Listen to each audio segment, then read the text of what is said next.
Mesdames, Messieurs, bonsoir et merci de votre fidélité. Il nous arrive très souvent de nous interroger sur notre présence ici sur la Terre, cette planète bleue. Mais comment se poser la très bonne question? Eh bien, c'est ce à quoi nous allons nous atteler ce soir au cours de cette émission. Et dans un tout petit instant, nous suivrons les explications de notre invité.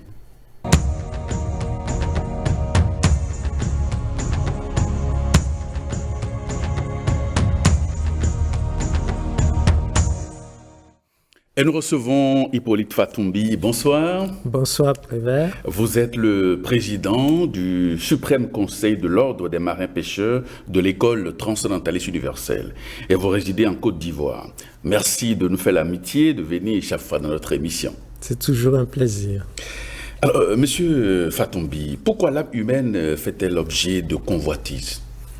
L'âme humaine fait l'objet de convoitises parce que les êtres humains sont sur la frontière entre deux mondes, le monde de lumière et le monde de ténèbres. Le monde de lumière est habité par ce qu'on appelle les anges, les archanges, les principautés, les vertus, les puissances, les dominations, les trônes, les chérubins et puis les séraphins. Mais ce qu'on ne sait pas, et heureusement d'ailleurs qu'on exalte que l'arbre séphirotique du monde de lumière. Et comme nous sommes dans un monde de dualité, l'arbre séphirotique que nous voyons a son opposé, l'aspect inverse des énergies qui se trouvent au-dessus. Donc tout ce que nous voyons en couleur, le bleu, le marron, le jaune, qui représente le monde de lumière, sa contrepartie existe également dans le monde de ténèbres. Mais de la même manière que le monde de lumière est habité par les entités célestes, le monde des ténèbres est aussi habité par les esprits qu'on appelle les forces lucifériennes. La substance de vie, l'élément, le cinquième élément qui permet à la vie de se manifester, l'éther, ce que les Égyptiens appellent aussi le nous, les Chinois le chi, n'existe pas dans le monde inférieur. C'est par l'intermédiaire des êtres humains que nous sommes que ces êtres inférieurs peuvent aspirer à voir cette manne céleste. En quoi faisant? Lorsque je lève mon bras est constitué des 4 éléments. C'est la texture des êtres archangéliques. Mais cela n'a pas la possibilité de contenir la vie. Ce qui permet à la vie de se manifester, c'est cet éther. Donc je lève la main, mais de cette levée, qu'est-ce que j'en attends? Qu'est-ce que je ferai? Est-ce que c'est pour mener une bonne action ou une mauvaise action? Donc, l'orientation que prendra la quintessence divine qui vient de descendre dépendra de l'usage que je ferai du fait que j'ai levé la main. Si l'utilisation est négative, automatiquement, cette substance qui vient de là-haut se déverse vers le bas et c'est de ça que vont se nourrir ces entités du bas astral.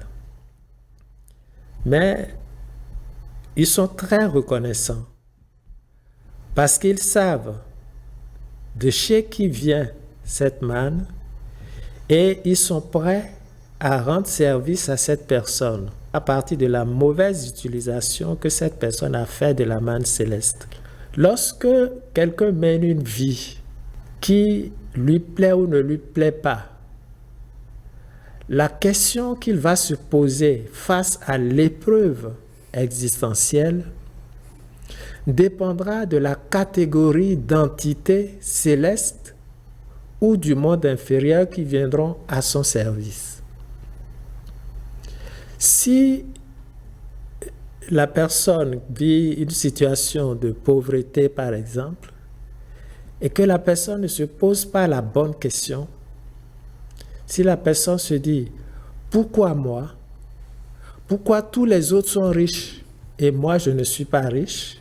La personne attire la convoitise des êtres du monde des ténèbres qui vont se dire « Ah, ce monsieur veut être riche. » Donc ils vont commencer à aiguiser son appétit à la richesse, de manière à lui fournir cette richesse, et qu'il se rende compte que toute richesse doit être méritée. Donc, je me pose la bonne question. Qu'est-ce que je dois faire pour que je mérite ma vie? Qu'est-ce que je dois faire pour que, ou bien, je pose la question aux autres, qu'est-ce que vous faites pour que ça marche chez vous? Donc, je ne crée pas un sentiment de haine, un sentiment de méfiance que la nature est contre moi, que je ne réussis pas parce que Dieu est contre moi, tout est contre moi. À partir de la question que je me pose, une entité céleste viendra à mon secours. Par exemple, j'ai une situation où j'ai besoin d'argent, mais mon Dieu, qu'est-ce qui fait que tout ce que je fais, je n'aboutis pas? Je demande à mon être de me montrer ce que je dois faire. La question est bien orientée. Je demande à mon Dieu, à mon être intérieur. À partir de ce moment, aucune entité de base astrale ne peut prétendre venir m'aider pour que après je puisse me trouver dans une situation difficile. Donc, la question que nous nous posons dans la vie face aux circonstances et aux événements que nous vivons mettront face à nous des êtres humains. Parce que quand je me dis, mais il faut que je sois riche, pourquoi je ne suis pas riche? Vous savez, dans la vie de tous les jours, il y a des gens qui vivent de manière frauduleuse. Ces personnes qui vivent de manière frauduleuse sont connectées en permanence au monde d'en bas. Au monde d'en bas et sont des agents du monde d'en bas. Les esprits du monde d'en bas se connectent à eux et peuvent créer des conditions et des circonstances de la vie pour que vous vous rencontriez. Et commencer à discuter, ils vont vous donner des idées et vous ne saurez pas que ce que vous vivez, ce que vous êtes en train de vivre va plus tard vous créer des circonstances désagréables, puisque celui-là va vous dire, bon, voilà ce que je fais, voilà ce que je fais. C'est bien sûr l'argent facile. Et comme vous ne vous êtes pas posé la bonne question, que vous vous trouvez face à cette personne, vous êtes tenté de vous plonger dans ces événements et circonstances qui vont vous amener plus tard, parce que l'entité qui a favorisé la rencontre va aiguiser davantage votre appétit et fera en sorte que cette entité elle-même va programmer l'heure et les moments dans lesquels vous serez capturé, et entre les quatre murs, privé de votre liberté, vous allez prendre conscience qu'il est judicieux de gagner sa vie à partir de ses efforts. Tout pour dire que le hasard n'existe pas. Et vous voyez dans cette carte, dans ce tableau des deux univers, oui. Le monde d'en bas, c'est le monde obscur et le monde d'en haut est bien éclairé. Et vous voyez, à gauche, il y a le mot devoir. Et en bas, vous avez droit. Qu'est-ce que l'exercice de ces droits? L'exercice de mes droits, c'est que j'ai travaillé pendant 1 mois. J'ai gagné 300 000, 500 000. Oui. Mon droit, c'est d'utiliser cet argent pour moi-même. Par contre, j'ai gagné 500 000 mon devoir dans la vie, c'est d'utiliser cet argent pour le bien-être de mes contemporains, de mes enfants. Donc, les personnes qui vivent sous le principe de l'exercice de leurs droits, qui commandent à tout moment et qui veulent exclusivement bénéficier de leurs droits, font partie de ceux qui créent les ténèbres et l'anéantissement. Parce que la quête du droit ne produit pas la vie. C'est l'exercice du devoir. Le fait de transmuter, de transformer les acquis matériels en substances lumineuses qui apportent la joie et qui sèment la joie dans les cœurs. Nous avons dit la dernière fois que c'est ça qui est éternel. Ouais. Donc, l'éternité se crée à partir de la transmutation de la matière en lumière. Il n'y a pas d'autres alternatives. Et comment se fait cette transmutation, Hippolyte Fatombi? Cette transmutation, elle est tout à fait naturelle. Le père de famille qui est soucieux, après avoir travaillé 30 jours durant, sous la pluie, sous le soleil, et qui est heureux de voir ses enfants s'épanouir, est dans l'exercice de ses devoirs. Le père de famille qui, après avoir travaillé pendant 30 jours, se trouve dans les bars où s'achète des chaussures et prive ses enfants de ce dont ils ont besoin pour l'expansion de leur état de conscience, se trouve dans l'exercice de ses droits. L'un travaille pour l'expansion de la vie, l'autre travaille pour son anéantissement. Donc, c'est de cette façon que de manière inconsciente souvent, nous nous mettons au niveau de cette frontière et nourrissons soit le monde d'en haut, soit le monde d'en bas, à partir des questions que nous nous posons, à partir de comment on se sent frustré, toujours incompris, et qu'on ne se pose pas la question « qu'est-ce que je dois faire pour améliorer la façon de m'exprimer ?» On ne m'aime pas. Pourquoi on ne m'aime pas? Qu'est-ce que je dois faire pour qu'on m'aime? Mais c'est différent de personne ne m'aime. Je vais alors vivre dans mon coin, je vais faire ce que je veux. Alors vous vous mettez en porte-à-faux avec la vie. Oui. Alors, Hippolyte Fatombi, quelles sont les hiérarchies divines qui président à notre évolution? Il y a deux hiérarchies, deux catégories d'hiérarchies qui président à notre évolution. Ce que les églises nous enseignent, c'est les anges, c'est Dieu, mais il n'y a pas que cela. Les êtres de ténèbres sont aussi là pour présider à notre évolution, mais à travers la souffrance. Donc l'être humain peut apprendre à partir de la souffrance ou à partir des informations qu'il reçoit des êtres de lumière. Donc le choix lui revient. Le choix lui revient. Ouais. Et qu'il sache que de ce choix qu'il fait, il se met en contact avec un de ces deux niveaux de conscience. Il y a des personnes qui sont si investies de ces énergies du bas astral, de par leur pratique, que quand ils rentrent chez vous, vous pouvez avoir tous les problèmes. Ils vont polluer l'atmosphère absolument. Psychique de votre Quand on parle de phénomène de mauvais œil, oui. Il y a des personnes qui, partout où leurs yeux se posent, ils détruisent tout. Et nous savons très bien qu'il y a des gens qui, le matin, quand ils rentrent dans une boutique, toute la journée, la personne vend. Et on sollicite même que ces personnes rentrent dans leur boutique. Mais il y a d'autres, si vous n'avez pas la chance, ils rentrent dans votre boutique le matin. Calvaire.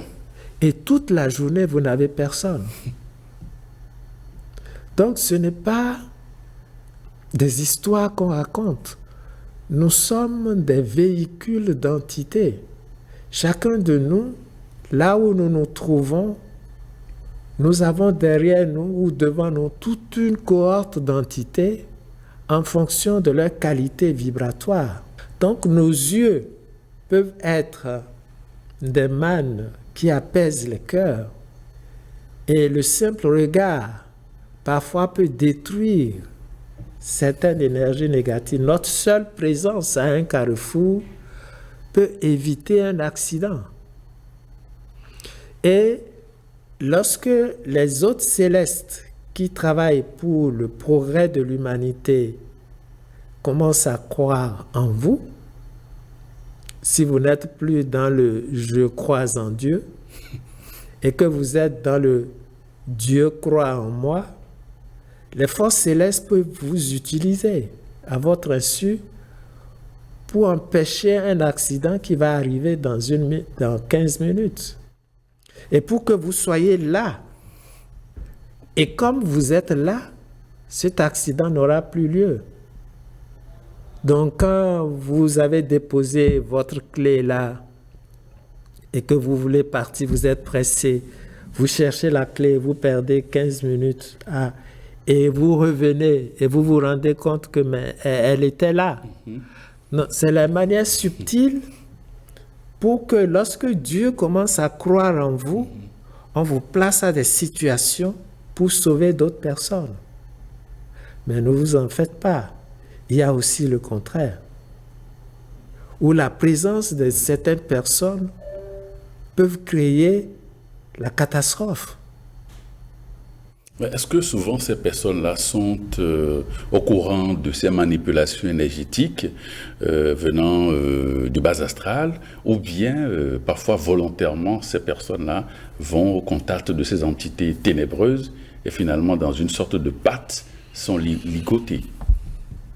Il n'y a pas que les pactes, il y a les actes qui m'amènent à révéler, par exemple, ceux qui pratiquent la masturbation. Ouais.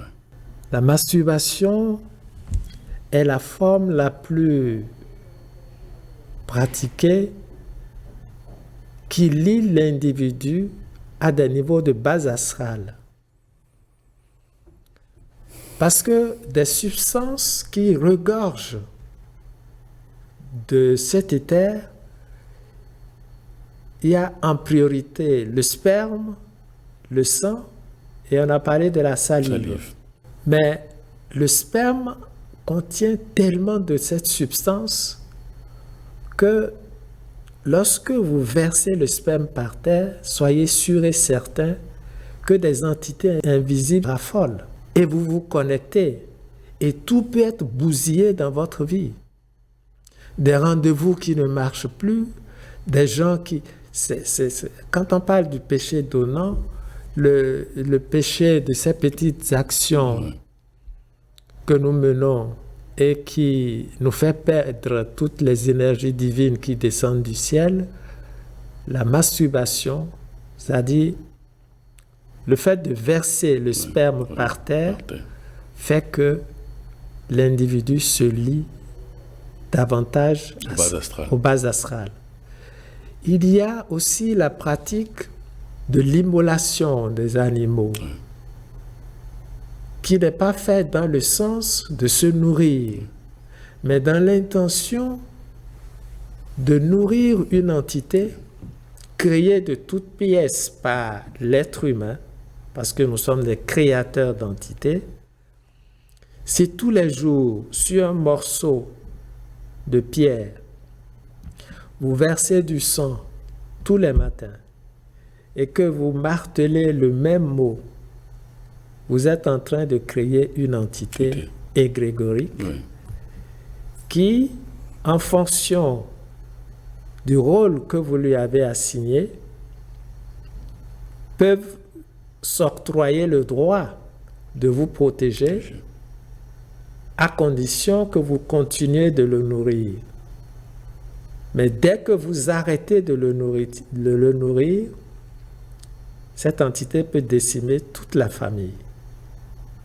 C'est ce qui peut arriver pour les pratiques anciennes de nos aïeux qui créaient ces entités dans le but de se protéger et qui, une fois partis, ces entités étant toujours en activité, peuvent effectivement provoquer des accidents.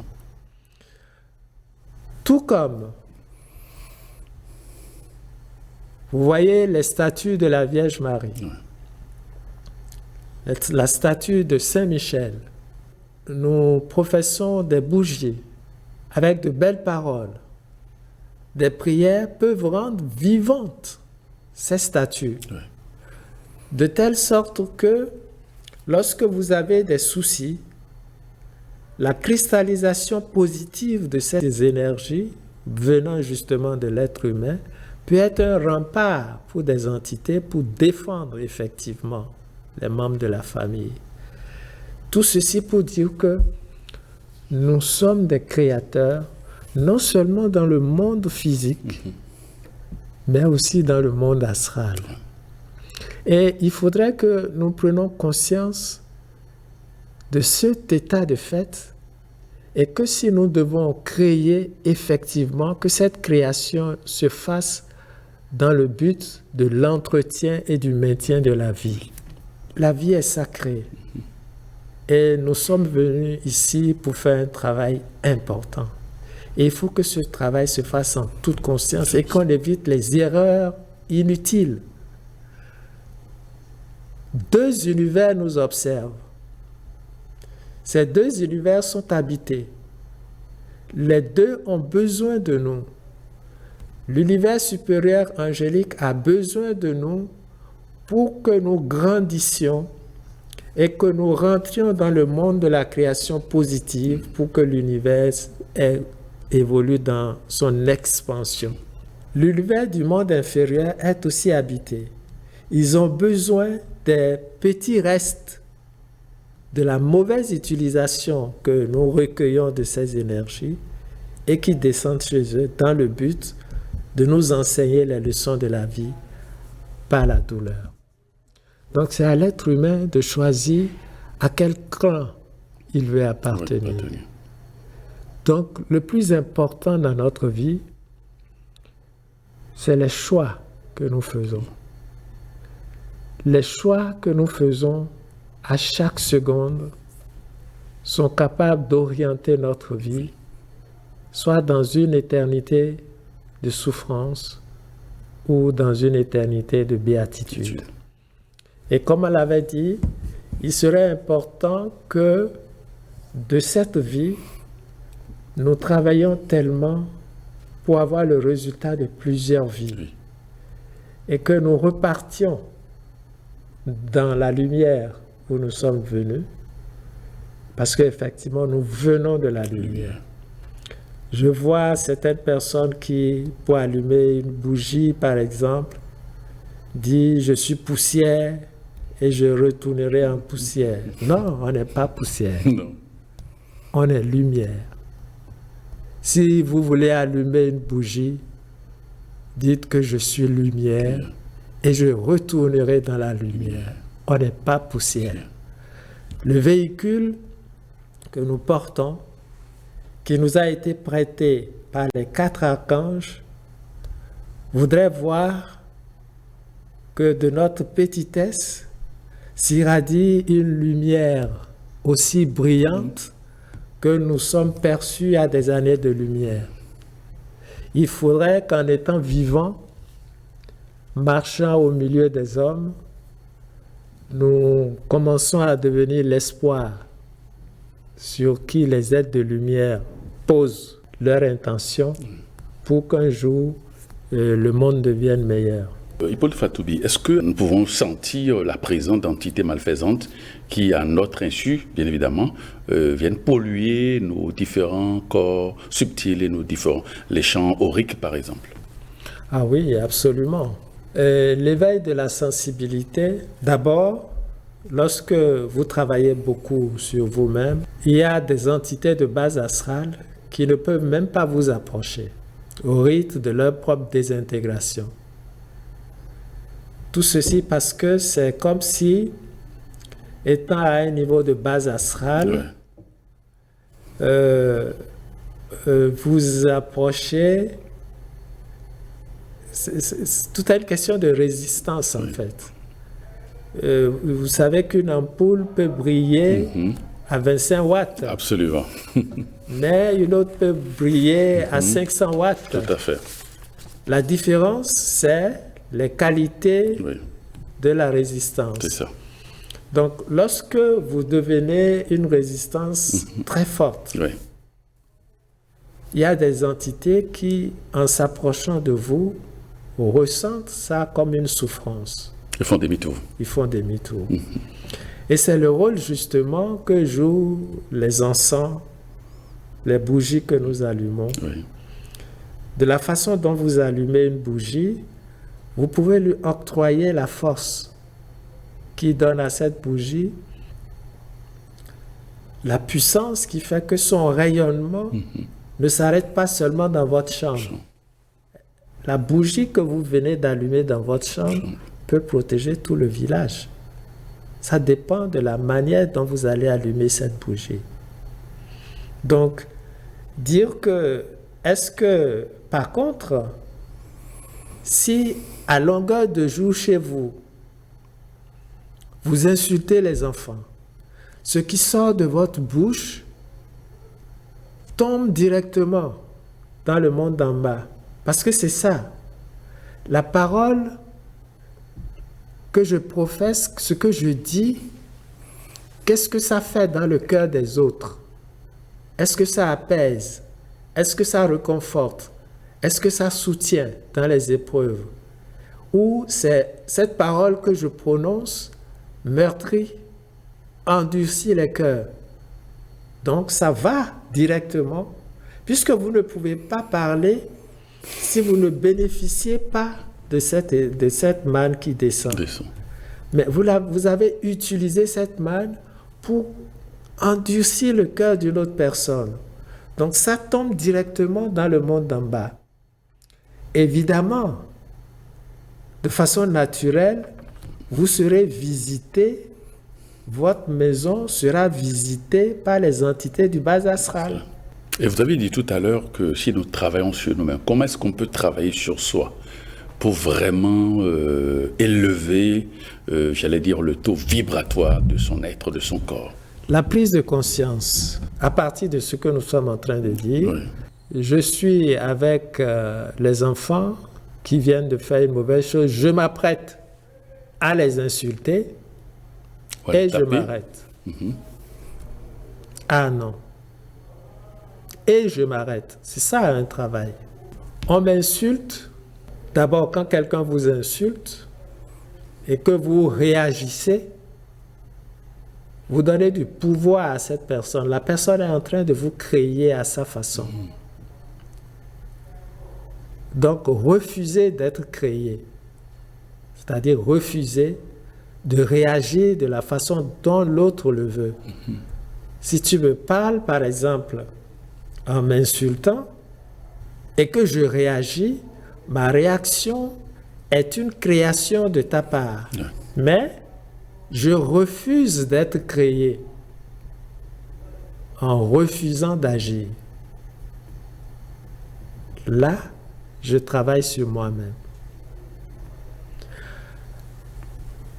Mon épouse m'insulte, mon mari m'insulte, ça provoque une montée d'énergie de colère. Je me rappelle que tu es en train de me créer, je ne suis plus moi-même, je refuse d'être ta création. Je travaille sur moi-même. Et petit à petit, la personne vous provoque, vous ne réagissez plus. Ça veut dire que vous ne nourrissez plus sa terre humaine. Vous vous corrigez et elle aussi se corrige. Très bien. Et nous entrons dans une sphère d'harmonie et de compréhension mutuelle. Alors, Hippolyte Fatoumbi, quelles sont les 4 catégories d'hommes auxquels on a affaire dans nos relations, dans nos vies? Les 4 catégories d'hommes, il y a ceux qui ont en tête le désir constant d'exercer leur devoir. Que ce soit en politique, que ce soit dans la famille, que ce soit dans tout ce qu'ils font, comment est-ce que je peux exercer mon devoir d'être humain? Ces gens rentrent dans un canevas d'esprit, ils sont pris en charge. C'est ceux que j'appelle ceux en qui Dieu croit. Dans le cadre politique, par exemple, qu'est-ce que je dois faire pour que les maternités soient bien construites, pour que les femmes ne meurent pas en couche? Qu'est-ce que je dois faire? Qu'est-ce que je dois faire? Il est partout et il travaille au bien-être de l'être humain. Il exerce son devoir. Dieu croit en lui et je t'assure qu'il n'a pas de raison à s'inquiéter de qui le protège. Il est pris en charge automatiquement par les forces qui œuvrent au progrès de l'humanité. Il n'a pas besoin d'aller chercher des amulettes. Non. Les âmes qu'il sauve, les êtres qu'il sort de la misère, ceux à qui il permet de sourire, leurs âmes lui viennent en aide et le soutiennent en toutes circonstances. Il y a donc les hommes de devoir. Il y a ceux qui sont neutres, qui n'exercent pas leur devoir, qui ne revendiquent pas leurs droits. De ceux-là, le Christ les vomit. Ils ne sont pas utiles à la société, ils n'apprennent pas à partir de la douleur, ils ne s'investissent pas dans les activités du monde de la lumière. Ceux-là, très souvent, leur âme finit par partir ou trouver une raison de créer une maladie pour partir, parce que le but de l'âme sur terre, c'est d'avancer. Si elle n'avance pas, si elle ne doit pas repartir dans la lumière, mieux qu'elle soit venue sur cette terre, ça ne l'intéresse pas. Donc, elle peut provoquer un départ prématuré de l'âme. Il y a ceux qui sont conscients qu'ils réclament leurs droits et qui font tout pour être heureux, quelles que soient les conditions. C'est-à-dire, ils ont pris conscience qu'ils collaborent avec les forces du monde inférieur. Ceux-là, ils peuvent évoluer, mais à l'aide des leçons amères. Comme nous l'avons dit tout à l'heure, prendre conscience entre quatre murs que voler n'est pas bon, après avoir bénéficié de l'aide d'une force luciférienne, c'est quand même positif. Donc il y a ces trois catégories de personnes qui oscillent entre les uns, et beaucoup de ceux qui exercent leur devoir ne savent même pas qu'ils sont pris en charge. Mais c'est une grâce. Mais beaucoup de ceux qui veulent être riches, coûte que coûte et par tous les moyens, ils sont conscients aussi, mais ceux qui sont au milieu, les neutres, et c'est eux qui très souvent peuvent subir des coups de destin extrêmement négatifs. Alors, comment formuler maintenant les questions pour s'attirer les hiérarchies divines? Lorsque, de par le mode de vie, évidemment, tout ce que nous sommes en train de dire peut éclairer certaines personnes. Et puis, je pense que tout ce que nous sommes en train de dire, il faut les écouter avec l'intelligence du cœur. Et seul le cœur peut savoir ce qui est vrai et ce qui ne l'est pas. Parce que si on l'écoute avec l'intelligence de la tête, parfois on peut être induit en erreur. Absolument. Donc, si votre cœur accepte et retrouve à travers ce qu'on dit des traces de vérité, Je pense qu'il serait bon, face aux épreuves de la vie, de rentrer en soi d'abord pour dire que je marche à reculons face à la lumière de la vie qui m'éclaire, qui éclaire mes ombres intérieures, et tout ce que je vois devant moi est le reflet de cette ombre intérieure. Alors, on se demande qu'est-ce que je dois faire pour être meilleur. Et à cette question, soyez sûr que vous aurez une réponse. Et vous barrez la voie même à des entités inférieures de proposer leur service. Parce que nous pensons que les forces du mal nous provoquent. Non. Ils sont assis tranquilles et c'est l'être humain qui leur tire la queue. Donc ils ne viennent à notre service que par rapport à nos désirs.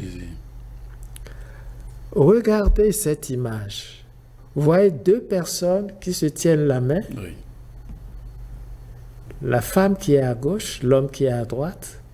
Les deux se parlent peut-être, mais les deux peuvent ne pas être dans le même niveau d'état de conscience dans le monde astral. Oui. Quel est l'objet de mon désir? Parce que c'est à partir de ce que je désire que mes sentiments vont le nourrir et c'est cela qui va me pousser à l'action. Donc, quel est l'objet de mon désir? C'est ça. Et dans le monde astral, on ne voit pas le corps physique. Non. L'être humain est représenté sous forme de triangle. Et on lit automatiquement à travers le désir ce qu'il est. Oui. Ainsi, à partir du triangle et les 4 éléments, lorsque la quintessence s'ajoute, vous voyez le pentagramme debout, qui est en haut, Oui. qui montre que votre désir est en train de créer dans un monde d'amour et d'harmonie. Par contre, vous voyez le pentagramme qui est en bas, inversé, à l'intérieur duquel se trouve la tête d'un bouc, montre que dans la vie ordinaire, vous marchez, tout le monde vous voit, mais vous êtes imbibé des esprits du bas astral et que vous construisez dans le bas astral. Donc, analysez ces désirs. Qu'est-ce que mes sentiments nourrissent? Est-ce que mes désirs sont des convoitises? Est-ce que j'ai le désir d'être utile à l'humanité, à exercer mes devoirs ou mes droits? C'est à partir de là que vous vous posez ces différentes questions. Et l'univers vous répond. L'univers vous répond absolument parce que c'est pour ça qu'on est là. C'est pour nous construire. Et c'est pour grandir. Ce n'est pas pour rester dans le monde du bas astral. C'est pour faire partie, plus tard, pourquoi pas, de ces maîtres ascensionnés qui travaillent pour un nouveau monde. Nous devons progresser.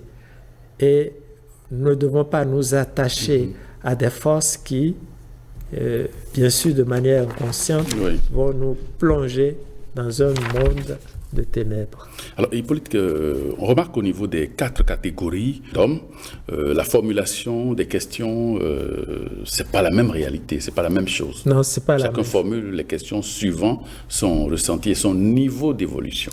Exactement. Et même dans la façon dont une personne prie, on peut ressentir de quelle catégorie cette personne appartient. La façon dont vous priez. Est-ce que l'objet de votre prière consiste à demander toujours « Donne-moi ci, donne-moi ça, donne-moi ci, donne-moi ça, c'est moi qui suis malheureux, c'est moi qui... » Ou bien les prières que je formule vont dans le sens de l'amélioration de mon être. À partir de là, nous pouvons avoir toutes les catégories de personnes. la formulation de la prière. Et la prière est extrêmement importante et c'est très bien qu'un voleur prie et il sera aidé. Mais de la même manière, un médecin qui va opérer une dame ou une personne malade prie aussi. Quelle catégorie d'êtres vont venir à leur secours? Cela veut dire que, de manière sûre et certaine, l'être humain est connecté à 2 niveaux de conscience qui peuvent l'aider. Et même la plupart des miracles que l'on peut réaliser au cours des prières, qu'on prenne conscience que le miracle peut être d'origine divine comme d'origine du monde inférieur. Et c'est pour cela que le Christ a dit, tu diras que j'ai sauvé en ton nom, j'ai guéri les malades en ton nom, et je dirai que je ne te connais pas. C'est parce que ces 2 univers existent et les forces potentielles qui sont aux 2 niveaux sont capables d'agir au niveau à la frontière où nous nous trouvons pour être... Mais c'est de bonne guerre. C'est de bonne guerre parce que dans le monde inférieur, ils ont besoin de vivre.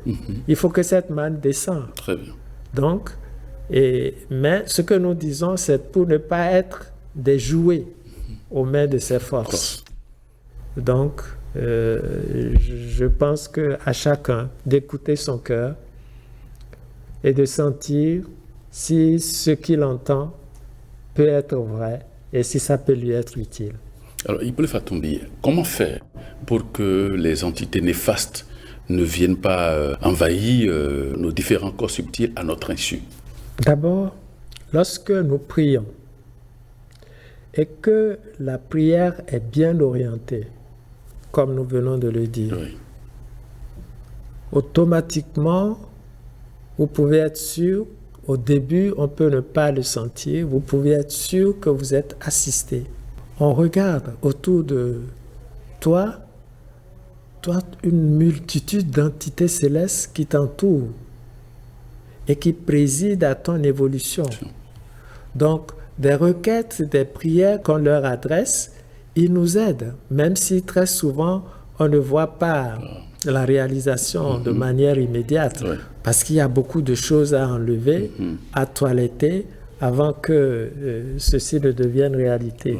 Mais chez nous, ce qui attire les entités du bas astral le plus, c'est ce que l'on dit. L'être humain crée davantage par le verbe que toute autre chose. Les mauvaises paroles, les insultes.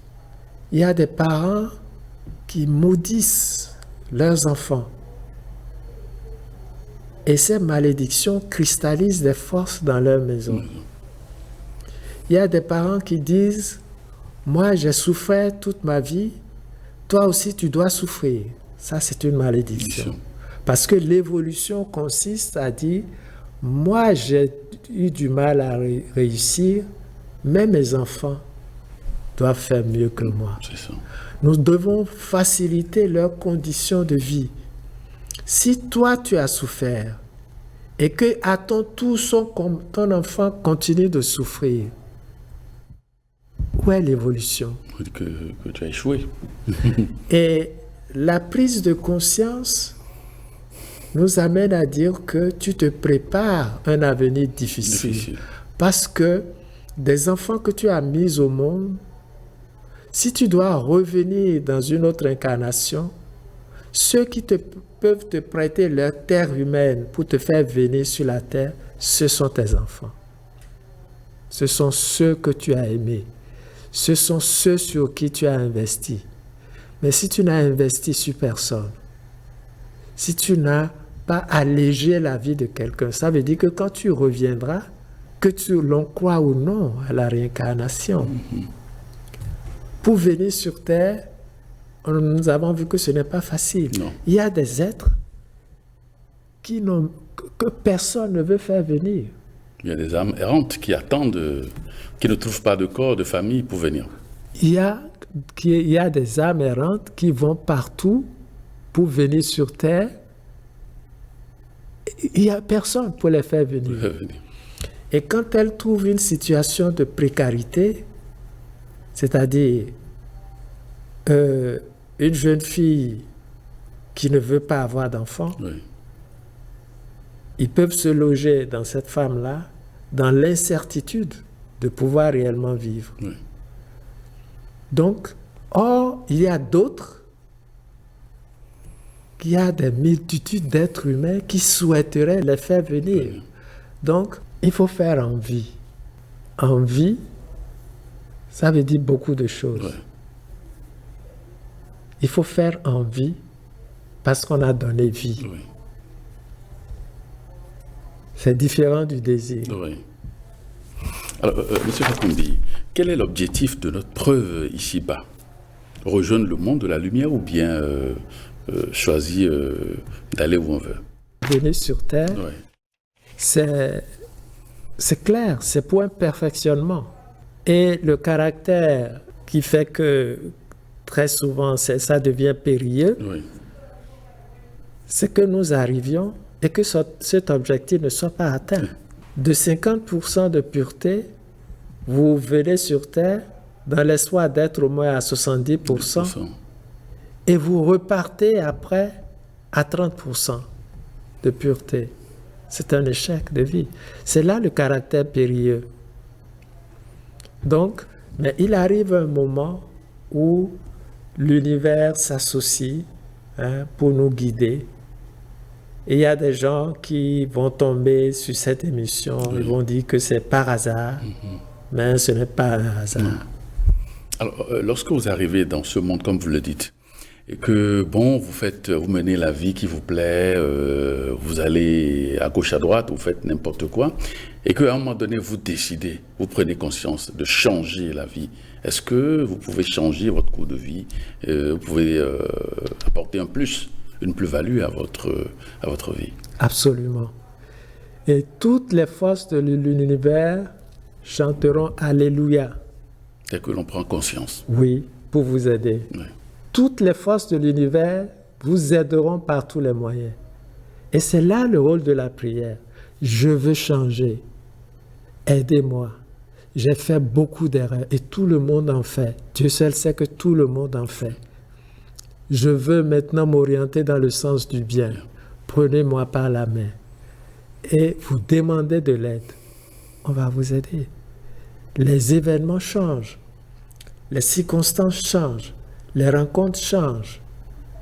À partir du moment où vous décidez de changer, prenons par exemple quelqu'un qui a l'habitude d'aller dans les bars quand il sort tous les soirs et qu'un jour, du plus profond de son être, se rend compte qu'il est en train de vivre une vie misérable et qui commence à changer.